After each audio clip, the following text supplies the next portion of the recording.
بچه ها سلام. این هم از هیزمایی که جمع کردیم و بردیم. اینجا یه آتیش درست کردیم و شروع به کباب کردیم.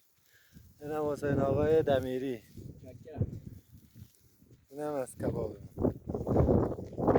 این هم از این فضایی که توش هستیم.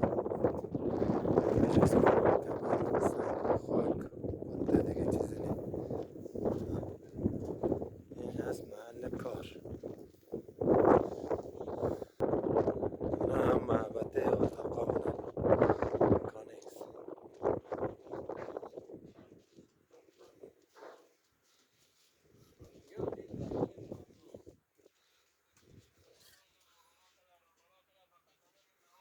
این هم از انرژیزا و مغازه و خوراکی هایی که توی بیابون داریم.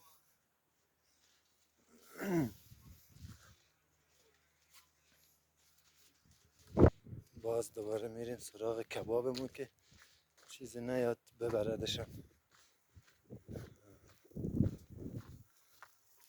به به چه بویی، چه دودی، چه مزه‌ای.